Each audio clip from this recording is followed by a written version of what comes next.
to be back anytime soon, so you'll have to do this quick. The first thing that you have to do is make sure that your mobile phone and the PC are on the same Wi-Fi network. Then you have to go to your code editor, whichever one it is, and in the terminal window you have to install a library known as PyWhatKit. So for that you have to write pip install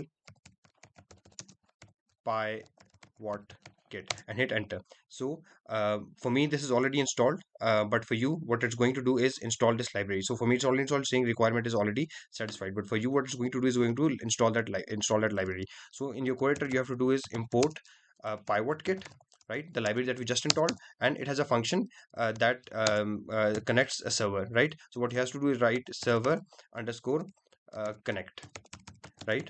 And once you run this code, what it's going to do is it's going to connect to a local server, right? And that local server is right here, you can see 8000. Then you have to go to your command prompt, you write cmd in your search bar and it will open the command prompt. In your command prompt what you have to do is write ipconfig, hit enter.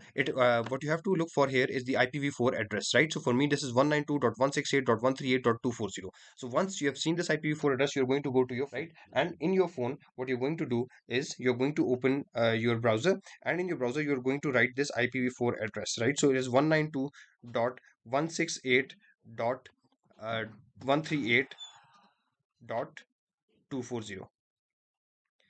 And after that you have to write this local server, that is colon 8000, right? So I'm going to write colon 8000.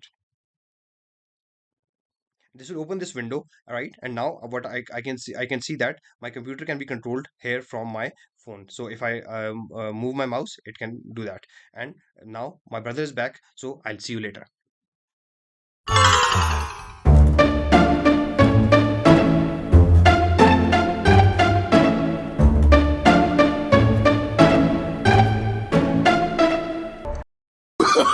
Oh, no, no, no, no.